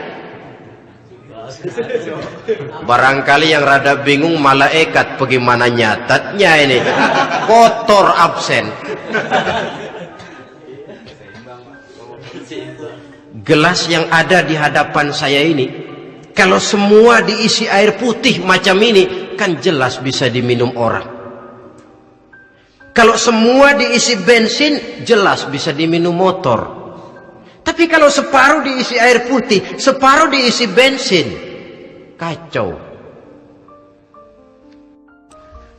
Kalau gelas yang ada di hadapan saya ini sepenuhnya diisi air putih, jelas bisa diminum orang. Kalau sepenuhnya diisi bensin, juga jelas bisa diminum motor. Yang repot kalau separuh diisi air putih, separuh diisi bensin. Kacau statusnya. Orang minum mabuk, motor minum pun mogok. Dijual juga tidak laku barang campuran. Inilah makna pernyataan Allah, wala talbisul haqqa bil batil. Jangan kamu campur adukan antara yang hak dan yang batil. Perintah dikerjakan, larangan pun dikerjakan juga. Kelompok ketiga, ada pula manusia yang tahu larangan tapi tidak tahu perintah. Larangan tahu tapi perintah tidak tahu. Jahat sama tetangga tidak, mencuri tidak, mabuk tidak, zina tidak, sholat tidak, puasa tidak, polos, semua serba tidak. Dan yang terakhir, kelompok keempat, perintah tidak tahu, larangan pun tidak tahu. Ini masuk kelompok makhluk gratis. Misalnya kambing, ayam, kerbau, itu kan makhluk-makhluk yang memang perintah tidak tahu, pun larangan juga tidak tahu. Nah, dalam hubungannya dengan ini, saya mengajak, marilah kita berusaha sekuat mungkin menjauhkan diri dari minuman keras yang jelas bahayanya dengan hidup tidak jauh dari bimbingan agama. Hadirin kaum muslimin rahimakumullah. Kawan seiring dan sejalan dari minuman keras, judi namanya. Saudara kembar barangkali. Yang satu sering menimbulkan yang lain, tetapi bukan tak jarang keduanya berjalan berdampingan. Posisi judi dan arak ini dalam Quran sama bahayanya.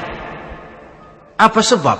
Mentalitas judi adalah mentalitas sirkeless, lingkaran setan. Artinya yang menang biasanya ketagihan, yang kalah biasanya penasaran. Ini yang menyebabkan orang tidak mau berhenti. Kalau dia menang, dia ingin mencoba untuk menang dalam jumlah yang jauh lebih besar lagi. Kalau dia kalah, dia penasaran, kenapa hari ini kalah? Barangkali sial, besok malam saya tebus. Mental semacam ini memang sulit untuk berhenti. Kenapa judi diharamkan dalam Islam? Pertama, seorang muslim di dalam berusaha mencari harta, dia harus mengikuti sunnatullah. Kata kita orang muslim, hukum alam kata orang sekarang, natural of law bahasa kerennya. Berusaha menurut hukum kausal, memasuki rumah dari pintunya, menunggu suatu akibat dari sebab yang kita lakukan. Bahwa kalau begini mesti begitu. Karena kita memang terikat oleh permainan yang disebut hukum alam ini. Hidup bukan undian. Jangan mengharap untung besar tanpa mau peras keringat. Satu pagi Khalifah Umar bin Khattab radhiyallahu an masuk ke masjid. Beliau lihat ada orang sedang berdoa khusyuk betul. Ditunggunya 2 menit, 3 menit, sampai 10 menit lebih belum juga selesai. Agak lama orang itu berdoa. Selesai berdoa, dihampiri orang itu oleh Sayyidina Umar. Beliau tanya, saudara, lagi apa tadi itu? Berdoa ya Khalifah. Minta kepada Allah? Tentu minta kepada Allah. Minta apa kamu? Minta rezeki. Sudah lama? Dari tadi habis sembahyang subuh. Dapat? Belum. Ya memang kata Sayyidina Umar, inna sama la tumtiru zahaban wala fiddatan. Langit itu tidak mungkin akan menghujankan emas, tidak mungkin pula menghujankan perak. Jadi orang dilarang duduk bermalas-malas menunggu keajaiban yang datang dari langit. Karena memang hidup ini bukan undian. Jadi jangan mengharap untung besar tanpa mau peras keringat. Di dalam berusaha kita terikat oleh sunnatullah. Kalau begini sebab penyebabnya, akan begini akibat yang ditimbulkannya. Yang kedua, Islam menjadikan harta manusia itu sebagai benda berharga yang dilindungi.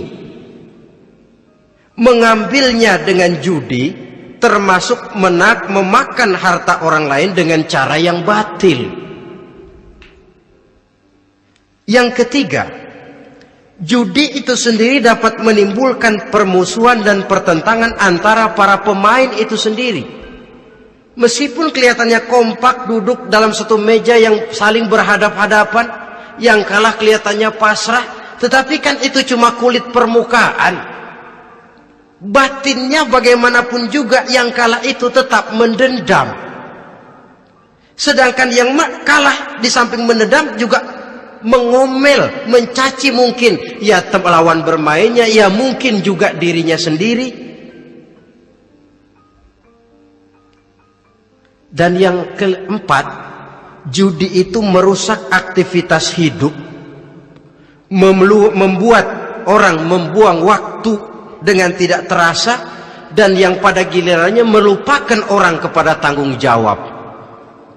Wah, kalau sudah memegang kartu, konon kabarnya, saya sendiri alhamdulillah belum pernah, lupalah orang anak, lupalah orang kepada istri, lupalah orang kepada tanggung jawab. Waktu pun berlalu tanpa terasa. Apalagi kalau sudah diiming-iming oleh gambaran akan memperoleh keuntungan yang besar. Termasuk di dalam judi itu undian, apapun namanya. Yang usaha ke arah ini seharusnya tidak dipermudah, walaupun dengan embel-embel dana kemanusiaan, sumbangan sosial. Saya tidak begitu yakin, saudara, bahwa bangsa Indonesia ini sudah begitu menipis rasa kemanusiaannya, sehingga untuk berlaku sosial mesti diimbangi dengan hadiah sekian juta rupiah.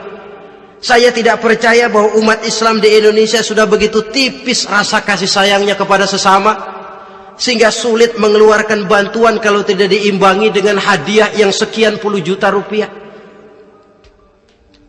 Yang saya khawatir apa? Pada gilirannya di negeri ini akan makin banyak penghayal-penghayal kelas berat, tukang-tukang lamun kelas tinggi, yang hidup cuma ngumpulin jikalau. Jikalau, andai kata, umpama misalnya, orang sudah kemana-mana kita masih menghitung jikalau.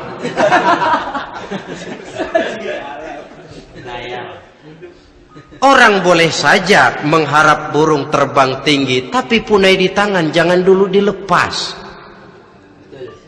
Artinya idealisme silahkan terbang setinggi langit, tapi kaki harus tetap berpijak di alam realita.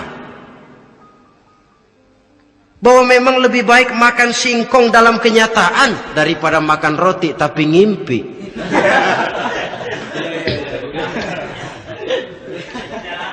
Kadang anaknya menangis, "Pak, minta jajan, ada uang 200 rupiah. Sudahlah, sabar, kau jangan jajan, nanti bapak beliin kalau tembus 100 juta nih. Akhirnya yang 100 juta tidak, anak pun kelaparan. Bukankah akan jadi masalah bagi semuanya? Belum lagi rasa sayang kepada harta yang sudah dia miliki, entah itu tanah, rumah, kendaraan. Kalau sudah kadangkala di meja judi, hilang rasa sayang kepada benda itu. Ada rumah-rumahnya dilelang, ada kendaraan-kendaraan jadi taruhan, ada jam tangan pun copot tanpa terasa. Maka berapa banyak rumah tangga berantakan, istri minta cerai, orang jadi nekat merampok, orang jadi nekat mencuri, korupsi kalau dia pejabat. Akibat apa ini? Pengaruh yang namanya judi. Saudara kaum muslimin, ma'asyiral muslimin rahimakumullah. Itu sebabnya di dalam surah Al-Maidah ayat 90 Allah menekankan, innamal khamru wal maisir wal ansabu wal azlam rijsun min amali syaitan fajtanibuhu la'allakum tuflihun. Sesungguhnya arak, judi, berhala, mengundi nasib itu rijsun. Ya Allah, jarang benar Quran menggunakan kalimat rijsun. Rijsun ini sudah merupakan puncak kekotoran. Bapak moyangnya najis, itu rijsun. Rijsun, kotor. Sudah kotor ditambah pula min amali syaitan, pekerjaan setan. Fajtanibuhu, jauhi. Jangan sampai main, dekat saja tidak boleh, jauhi. La'allakum tuflihun, jikalau kamu mau menjadi orang-orang yang beruntung. Sejarah tidak pernah mencatat ada orang jadi miliuner karena judi. Sejak David Rockefeller sampai Aristotle Onassis, orang-orang kaya top di dunia, mereka kaya bukan karena judi, tapi karena kemauan peras keringat, banting tulang, mau memulai sesuatu dari kenyataan yang real di depan mata. Sebab apa? Hidup ini memang perjuangan. Janganlah kita ingin hidup dengan satu prestasi, ingin tetap hidup seperti apa adanya sekarang ini saja, toh kita harus berjuang. Apalagi ingin hidup lebih baik, lebih terhormat, lebih mudah.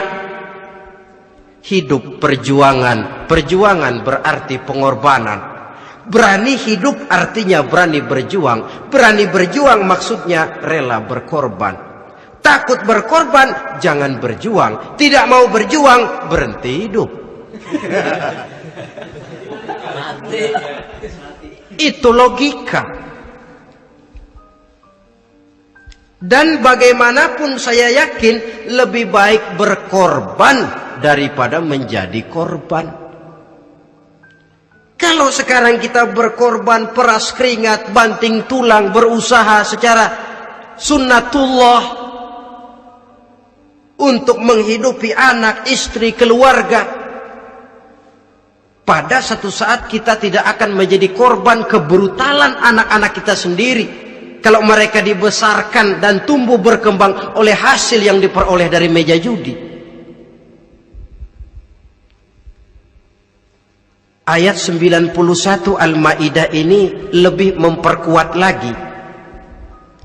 Kalau itu arak,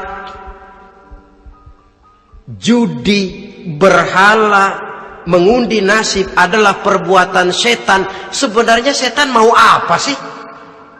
Ayat 91 menegaskan, innama yuridu syaitanu ayyuqi'a bainakumul adawata wal baghdha'a fil khamri wal maisir.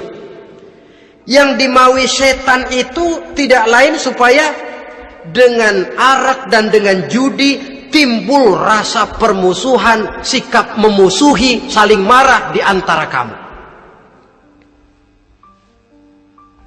Coba, biasanya dalam meja judi sudah loyo, waktu juga sudah berlarut-larut. Yang menang mau berhenti, apa yang kata yang kalah? Berhenti dah, gue wacok loh. Enak bener, gue lagi kalah, lo berhenti. Coba, kira-kira kapan akan selesai permainan? Akan timbul permusuhan, akan timbul rasa dendam kesumat yang ditanamkan oleh setan. Karena memang baik arak, baik judi, baik berhala, baik mengudi nasib, itu semua permainan-permainan setan yang diberikan kepada kita untuk kita ikut andil bermain di dalamnya. Tatkala kita ikut terkena jerat setan, tertawalah mereka. Kenapa? Oh, makin banyak teman saya di neraka. Maaf, setan itu kan sudah tahu vonisnya. Ketika dulu dedengkotnya yang namanya iblis terusir dari surga, itu bikin semacam perjanjian dengan Allah. Tuhan, kenapa iblis? Gara-gara Adam saya terusir dari surga. Maka sejak saat ini Adam dan seluruh keturunannya adalah musuh bebuyutan saya. Saya akan gelincirkan mereka dari jalan. Silahkan iblis, goda mereka, tapi kau tidak akan mungkin bisa menggoda mereka kalau hamba-hambaku itu menjadi hamba yang ikhlas. Hanya hambaku yang ikhlas yang tidak mungkin kamu goda, yang lain barangkali bisa. Sejak saat itulah iblis memproklamirkan permusuhan, dan dia sudah tahu betul vonisnya neraka. Tugas dia sekarang bagaimana mengumpulkan teman sebanyak-banyaknya ke dalam neraka. Hamba Allah saja yang tidak tergelincir kepada minuman keras dan judi. Hamba Allah yang ikhlas itu bagaimana? Yang ikhlas menjadi hamba Allah dalam arti kata dan perbuatannya memang mencerminkan bahwa dia hamba Allah. Maaf, di zaman sekarang ini kan banyak orang cuma berkata saya hamba Allah mulutnya, tapi perbuatannya membuktikan dia hamba setan, hamba dunia, hamba harta, budak jabatan, budak nafsu. Tidak sesuai antara ucapan dan perbuatan. Sebab itu kata-kata hamba Allah kalau keluar dari mulut manusia itu murah, soalnya ngaku siapapun bisa, tapi diakui atau tidak, ini yang kita belum tahu. Ada juga orang berdalih, saya akan masang kalau dapat nanti mau nyumbang masjid. Barangkali aja kalau nyumbang masjid disoriin dikit sama Tuhan.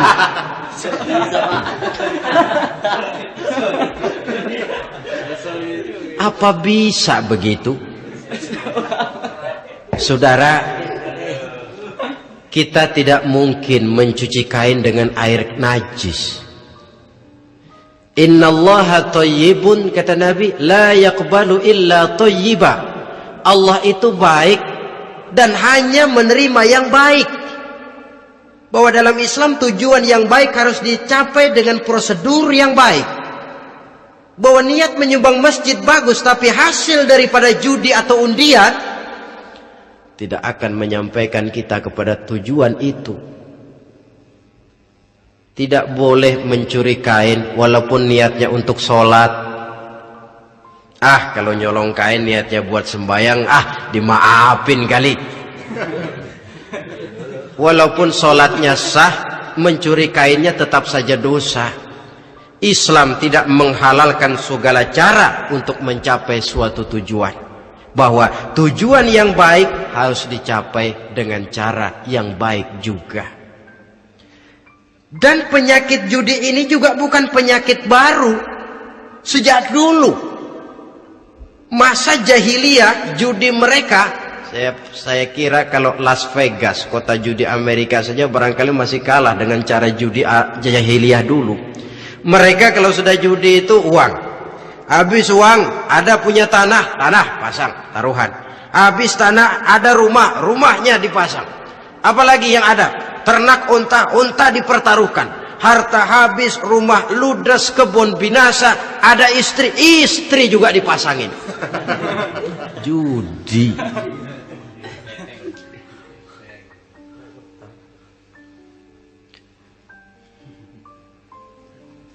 Kita sebagai muslim, oleh Al-Quran dijelaskan orang yang mempunyai dua tujuan hidup. Pertama, tujuan jangka pendek. Yang kedua, tujuan jangka panjang. Tujuan jangka pendek, dunia dan seluruh isinya. Tujuan jangka panjang adalah akhirat dan ridho Allah. Ini yang terpantul dalam doa setiap kita. Rabbana atina fid dunya hasanah wa fil akhirati hasanah. Tercapai tujuan jangka pendek fid dunya hasanah, dan tujuan jangka panjang wa fil akhirati hasanah. Untuk mencapai tujuan jangka pendek, merangkul dunia dan seluruh isinya, apa yang jadi modal utama? Pertama, pendidikan. Makin tinggi jenjang karier pendidikan yang kita tempuh, rasa-rasanya makin mudah menjangkau dunia dan isinya. Yang kedua, pengalaman. Tenaga expert masih tetap diperlukan. Makin banyak pengalaman, makin mudah menjangkau dunia. Yang ketiga, dan ini ada tapi tidak bisa dijadikan pegangan, faktor nasib, faktor kebetulan. Ada tapi tidak bisa dijadikan pegangan mutlak. Pendidikan, pengalaman, ingin menjangkau fid dunya hasanah, ini modal utama. Lalu untuk mencapai fil akhirati hasanah, prestasi ibadah. Bagaimanapun tinggi pangkat dan jabatan kita, bagaimanapun banyak gelar kita sandang, tanpa prestasi ibadah, nol besar kita dalam pandangan Allah. Itu sebabnya kita sholat. Jadi tidak beralasan kalau orang ditanya, kenapa sih kamu nggak sholat? Ah, tetangga saya sholat melarat terus. Memang sholat itu bukan untuk mencari uang kok. Kalau ada orang yang rajin sholat, rezekinya kelihatan lancar, itu cuma sekedar persekot. Uang muka, cashnya tetap di akhirat nanti. Efeknya apa? Karena kita punya tujuan jangka panjang, mengharap ridho Allah di akhirat, cara kita mencapai tujuan jangka pendek dibatasi oleh pertanyaan, Allah ridho apa enggak? Kita cari uang, tapi pertanyaan pokok, Allah ridho enggak cara ini? Kita mengejar kedudukan, tapi Allah ridho enggak dengan cara ini? Ini yang menyebabkan kita lantas tidak lalu menghalalkan segala cara. Yang penting tujuan tercapai, cara apapun halal. PKI kan cuma PKI yang berprinsip asal tujuan tercapai, cara apapun halal. Dan kita sudah sepakat PKI dan seluruh ajarannya tidak berhak hidup di bumi Pancasila ini. Cuma jangan sekedar PKI-nya dikutuk tapi ajarannya dipakai.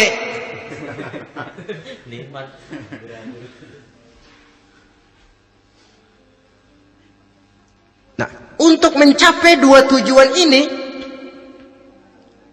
Islam mengajarkan sistem keseimbangan.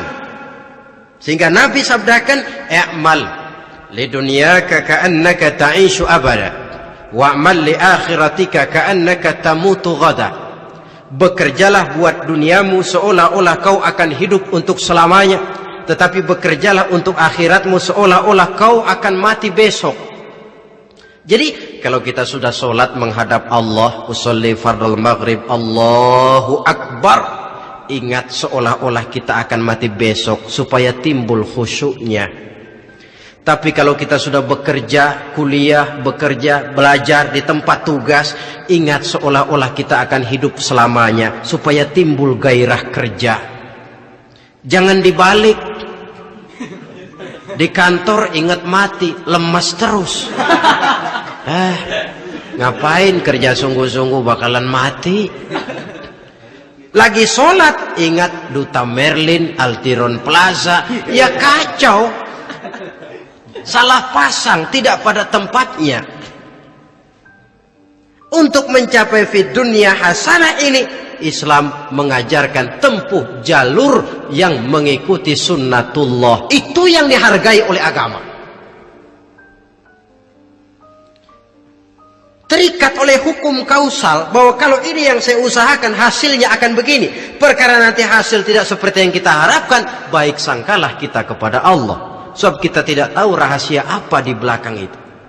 Kadang orang mengeluh, habis saya rajin sholat tapi rezeki seret, berhenti aja dah. Kita tidak tahu rahasia di belakang itu. Pernah hadirin, satu hari seorang petani, dia selesai bekerja di ladang, istirahat. Dia tidur di bawah sebuah pohon beringin. Di sebelah pohon beringin itu ada pohon labu. Dia berpikir, kalau saya lihat-lihat Tuhan nggak adil katanya. Masa pohon beringin pohonnya besar, buahnya kecil. Pohon labu pohonnya kecil, buahnya gede. Tuhan bukan arsitek ulung ini.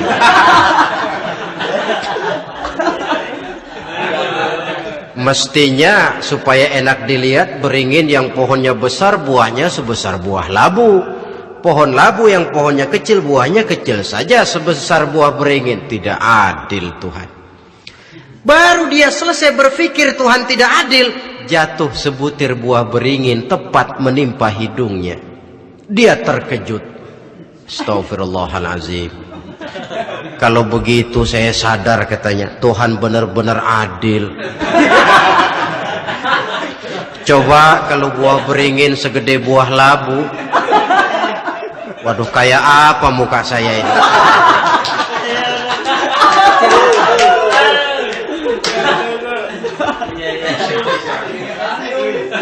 Baru terbuka pandangan matanya setelah berhadapan dengan kenyataan.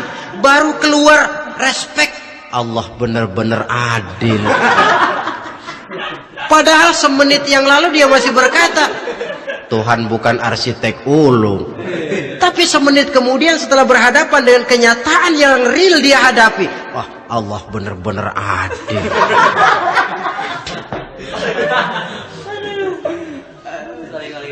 Itulah kehidupan ini.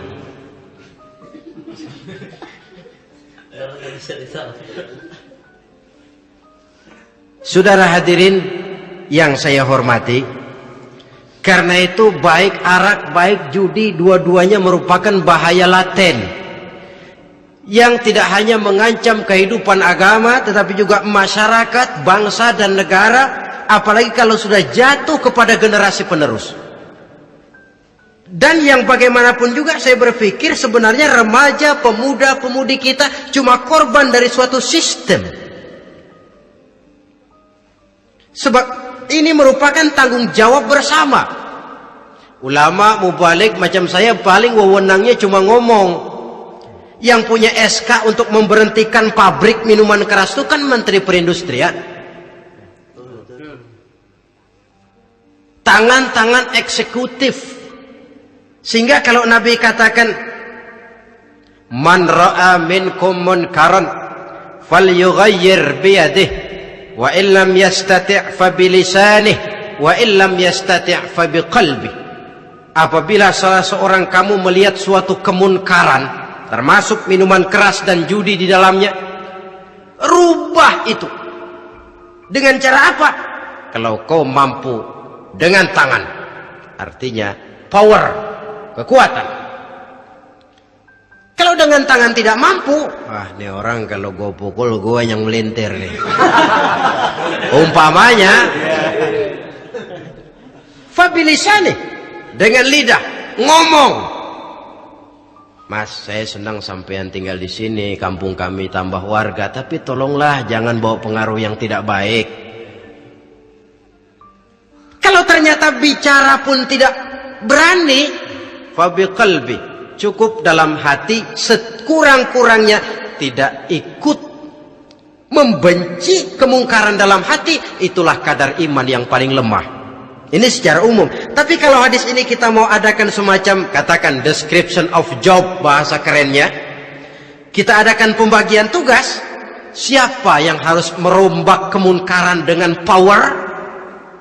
Penguasa, pemerintah, sebab dia punya aparat. Siapa yang merombak kemungkaran dengan lidah? Ulama, kiai, mubalik, ngomong.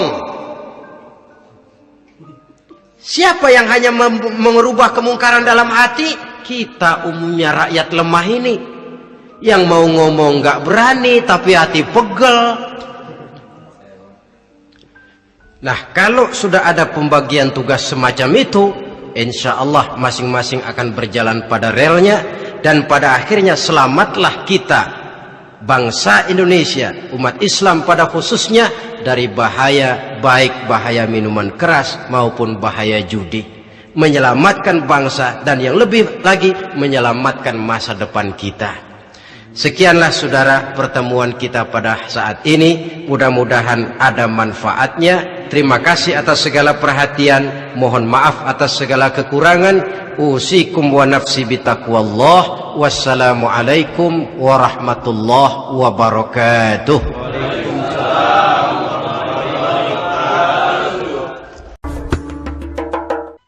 Assalamualaikum warahmatullahi wabarakatuh. Waalaikumsalam warahmatullahi wabarakatuh. Alhamdulillahi rabbil alamin. Wassalatu wassalamu ala ashrafil anbiya'i wal mursalin, sayyidina wa maulana Muhammadin wa ala alihi wa ashabihil mujahidin at-tahirin, amma ba'd. Saudara hadirin kaum muslimin rahimakumullah. Sebagai yang kita maklum bahwa Islam bertujuan memelihara kemuliaan manusia yang diciptakan fi ahsani taqwim, dalam bentuk yang paling sempurna. Arak atau minuman keras jelas merupakan hal yang merusak dari berbagai aspek kehidupan.